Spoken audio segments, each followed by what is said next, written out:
Rivalitas antara Barcelona dan Real Madrid lebih dari sekadar pertandingan sepak bola. Ia adalah simbol dari perdebatan politik, budaya, dan identitas yang telah ada lama sebelum bola pertama digulirkan di lapangan. Setiap kali kedua tim bertemu, pertandingan ini bukan hanya soal siapa yang menang, tetapi juga mengenai pertaruhan yang lebih besar, yaitu perjuangan panjang Catalunya untuk mempertahankan otonomi dan kebebasan mereka di bawah bayang-bayang kekuasaan Spanyol. Bahkan pada tahun 2019 lalu, ketika seluruh Catalunya memberontak sekali lagi, hal ini menandakan bahwa konflik ini belum sepenuhnya berakhir selama hampir 300 tahun. Bukan hanya untuk mempertahankan kebanggaan mereka, tapi juga untuk menuntut hak mereka untuk menentukan nasib mereka sendiri. Lalu, apa yang memicu konflik ini tetap bertahan bahkan sampai berabad-abad? Mari ikuti video ini sampai habis dan temukan pengetahuan yang belum pernah kamu tahu sebelumnya. Halo semuanya, selamat datang kembali di Nas Creatify bersama saya Novel Asidik. Jangan lupa subscribe dan tonton video ini sampai habis agar pengetahuan kita bertambah dan berkelanjutan.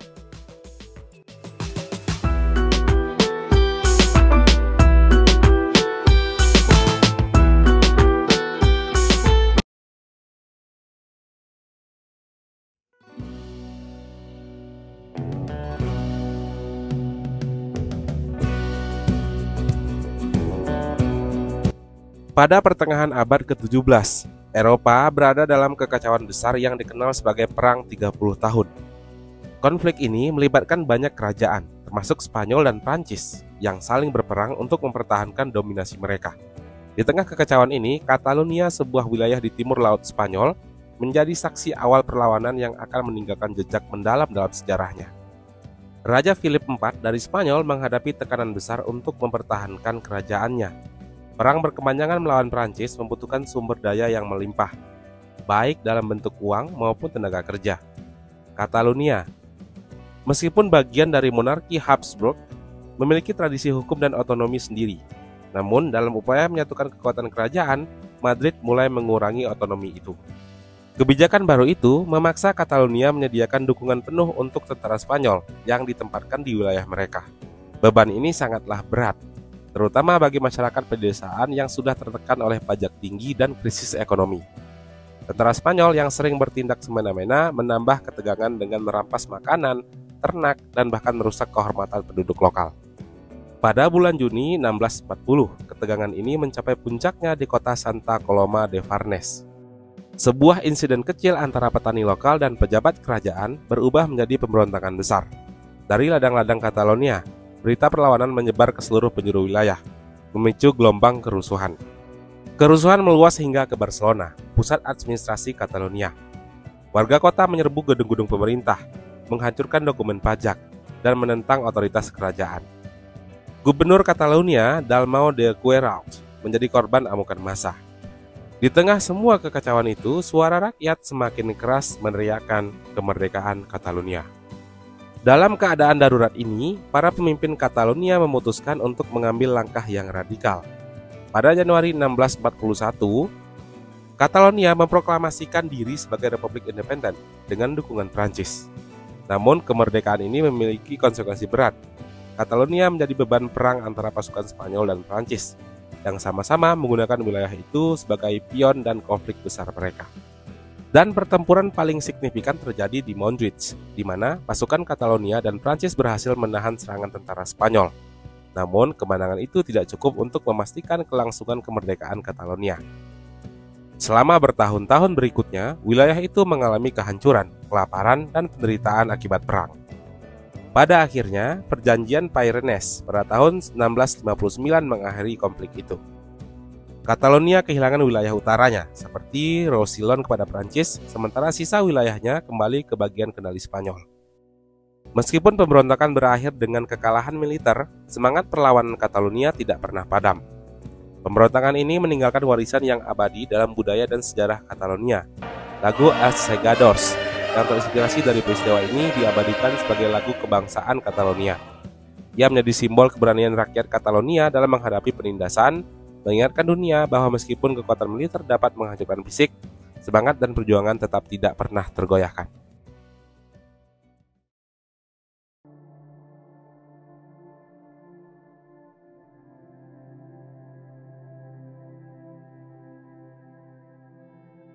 Perang Suksesi Spanyol 1101 hingga 1714 dimulai dengan satu peristiwa penting, yaitu kematian Raja Carlos II dan Spanyol tidak memiliki pewaris. Kekosongan kekuasaan ini memicu persaingan antara dua dinasti besar, yaitu Bourbon dan Habsburg, untuk menduduki tahta Spanyol yang sangat strategis itu.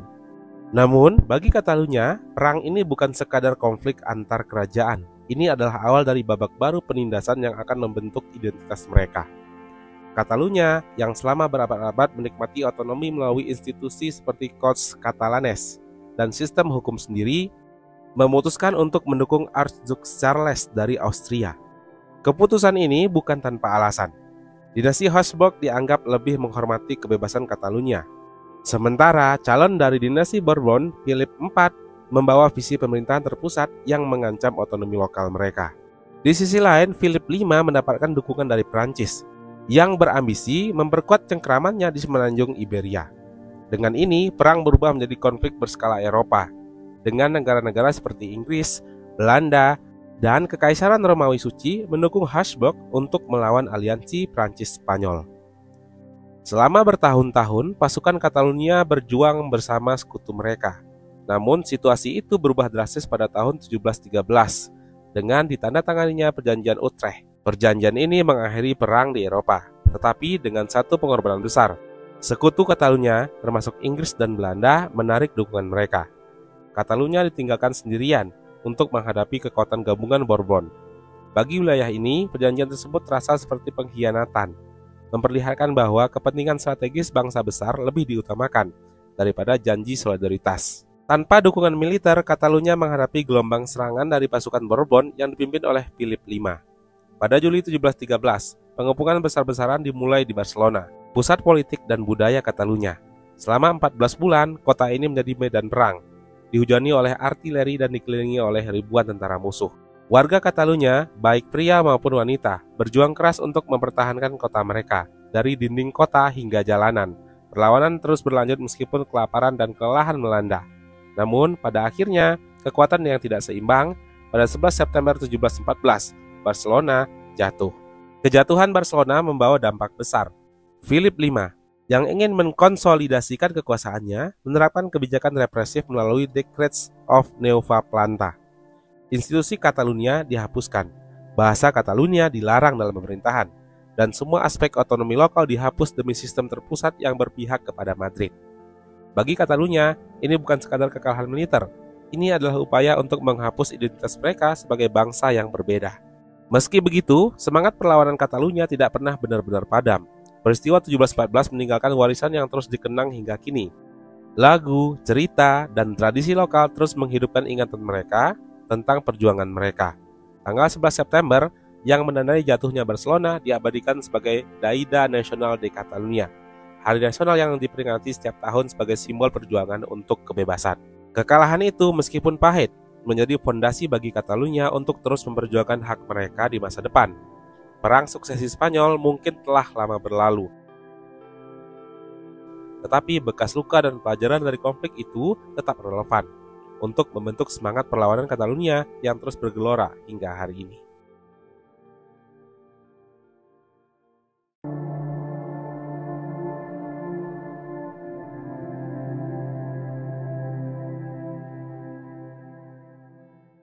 Pada abad ke-19, Catalunya menemukan dirinya di tengah pergeseran besar yang dikenal sebagai revolusi industri. Wilayah ini berkembang pesat sebagai pusat industri di Spanyol, khususnya dalam sektor tekstil, yang menjadi tulang punggung ekonominya. Kota-kota seperti Barcelona berubah menjadi pusat perdagangan dan inovasi, dipenuhi oleh pabrik-pabrik yang menghasilkan kain-kain berkualitas tinggi untuk pasar domestik dan internasional. Namun, di balik semua kemajuan ekonomi ini, ketidakstabilan mulai muncul. Catalunya, yang menjadi mesin pertumbuhan ekonomi Spanyol, merasa kontribusinya tidak seimbang dengan perhatian dan investasi yang diterimanya dari pemerintah pusat di Madrid. Pendapatan yang dihasilkan dari sektor industri Catalunya seringkali dialokasikan oleh pemerintah pusat untuk pembangunan di wilayah lain. Infrastruktur seperti rel kereta api dan jalan yang sangat penting bagi keberlangsungan industri Catalunya, tidak mendapatkan prioritas dalam kebijakan nasional. Ketidakpuasan ini diperparah oleh kebijakan perdagangan proteksionis yang melindungi produk-produk dari wilayah lain, namun membatasi akses Catalunya ke pasar luar negeri. Selain ketidakadilan ekonomi, Catalunya juga menghadapi tantangan dalam mempertahankan identitas budayanya. Pemerintah Spanyol menerapkan kebijakan sentralisasi yang berusaha menyamakan seluruh wilayah di bawah satu bahasa dan budaya. Kebijakan ini dianggap mengancam warisan unik Catalunya, termasuk bahasa dan tradisinya. Di tengah ketidakpuasan ini, muncul gerakan kebudayaan yang dikenal sebagai Renaixença atau Renaissance atau kebangkitan. Dimulai pada pertengahan abad ke-19. Gerakan ini bertujuan untuk menghidupkan kembali bahasa, sastra, dan tradisi Catalunya yang dianggap terpinggirkan. Karya-karya sastra dan puisi dalam bahasa Catalunya mulai bermunculan, mengingatkan masyarakat akan pentingnya menjaga identitas mereka di tengah modernisasi dan tekanan asimilasi. Namun, Renaixença tidak hanya terbatas pada kebudayaan. Gerakan ini menjadi landasan bagi tuntunan politik yang lebih besar.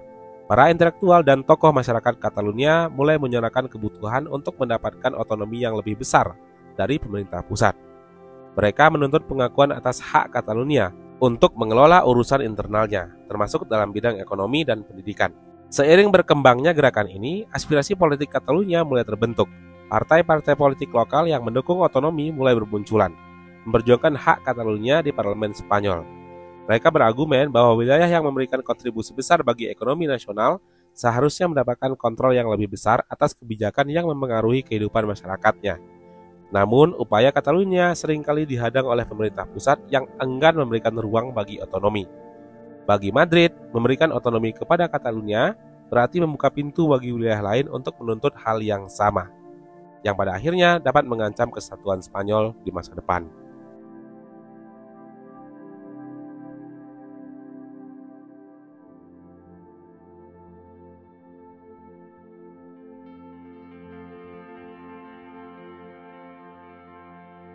Pada pertengahan abad ke-20, Spanyol terjerumus ke dalam salah satu konflik paling brutal dalam sejarahnya, yaitu Perang Saudara Spanyol, yang berlangsung dari 1936 hingga 1939.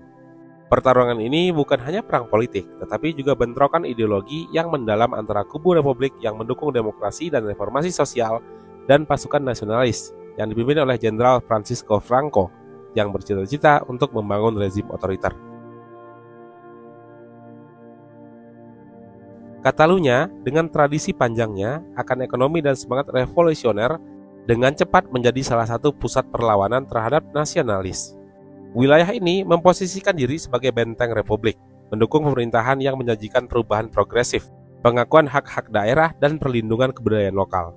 Sebagai pusat ekonomi dan budaya, Catalunya memainkan peran penting dalam Perang Saudara. Barcelona menjadi jantung perlawanan republik. Kota ini tidak hanya menyediakan pasukan dan sumber daya, tetapi juga menjadi simbol keberanian melawan kekuatan yang ingin menghapuskan keragaman politik dan budaya. Namun, perang memang selalu membawa kehancuran besar. Kota-kota di Catalunya menjadi sasaran serangan udara oleh pasukan nasionalis yang langsung didukung oleh Nazi dan Italia fasis. Rakyat Catalunya mengalami penderitaan yang luar biasa akibat pemboman, kelaparan, dan kekacauan yang berlarut-larut dan terus-menerus. Di sisi lain, Catalunya juga menghadapi tantangan internal, ketegangan antara kelompok-kelompok kiri, termasuk kaum anarkis, sosialis, dan komunis, menyebabkan konflik internal yang melemahkan upaya republik. Ketidakharmonisan ini memberi keuntungan besar bagi pasukan Franco, yang terus maju dengan dukungan militer yang lebih terorganisir. Pada Januari 1939, puncak dari perjuangan ini tercapai ketika pasukan nasionalis berhasil merebut Barcelona. Kekalahan ini menandai akhir dari perlawanan republik di Catalunya, dan menjadi simbol runtuhnya harapan bagi mereka yang berjuang melawan Franco. Ribuan orang Catalunya melarikan diri ke Perancis, meninggalkan tanah kelahiran mereka dalam kondisi hancur. Namun pelarian itu bukan akhir dari penderitaan mereka. Banyak yang dipaksa hidup di kamp-kamp pengungsi dengan kondisi yang mengenaskan. Sementara yang tertinggal di Catalunya menghadapi represi brutal dari rezim Franco.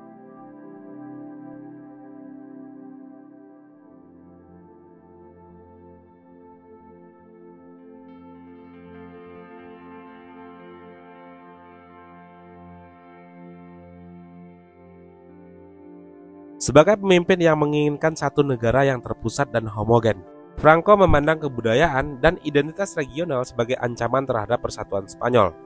Tidak ada wilayah yang merasakan dampak penindasan ini lebih besar daripada Catalunya, yang sejak lama memiliki tradisi otonomi dan kebudayaan yang sangat kuat.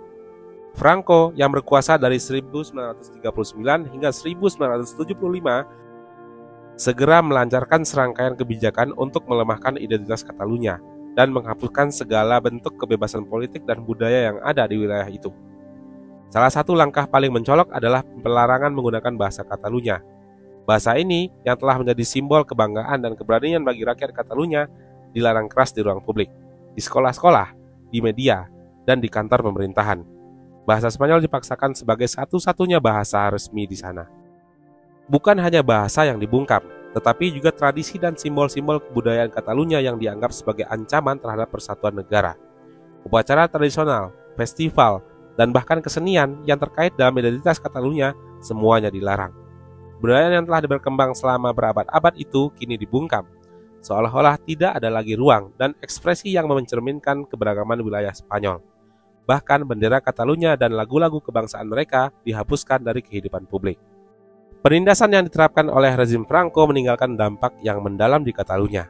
Selama bertahun-tahun, rakyat Catalunya hidup dalam ketakutan dan penangkapan dan hukuman karena mengekspresikan identitas mereka. Aktivitas politik yang mendukung otonomi Catalunya semuanya dibungkam, dan mereka yang berani melawan rezim seringkali disiksa atau dibunuh. Rezim ini tidak hanya memaksa perubahan bahasa dan budaya, tetapi juga memusnahkan jiwa kolektif yang telah lama membentuk Catalunya sebagai bangsa yang berdiri di atas kakinya sendiri. Anak-anak yang dibesarkan di era ini tidak diberi kesempatan untuk belajar bahasa ibu mereka, dan generasi muda kehilangan pemahaman akan sejarah dan kebudayaan mereka sendiri. Ketika mereka mencoba untuk menjaga tradisi mereka, seringkali mereka harus melakukannya secara diam-diam, jauh dari pengawasan otoritas. Perasaan terasing dan kehilangan identitas ini merasuki setiap aspek kehidupan mereka. Ketika Franco meninggal pada 1975, era penindasan pun berakhir pula. Namun, luka yang ditinggalkan oleh rezim ini masih terasa. Meskipun Spanyol bergerak menuju demokrasi, Catalunya merasa bahwa kerusakan yang ditimbulkan oleh pemerintahan Franco tidak dapat dengan mudah disembuhkan. Proses pemulihan identitas budaya dan kebebasan politik berjalan lambat. Dan banyak orang di Catalunya merasa bahwa pemerintahan pusat di Madrid tidak cukup melakukan upaya untuk mengembalikan otonomi mereka. Era Franco menjadi salah satu alasan utama yang menggerakkan kebangkitan gerakan separatis di Catalunya setelah kematian sang diktator itu. Trauma yang ditinggalkan oleh penindasan selama hampir 4 dekade menjadi bahan bakar yang memperkuat hasrat Catalunya untuk meraih kebebasan dan mengembalikan identitas budaya mereka yang telah terhapus. Oleh karena itu, masa lalu yang penuh penderitaan ini menjadi salah satu landasan kuat dari gerakan kemerdekaan Catalunya yang masih ada hingga hari ini.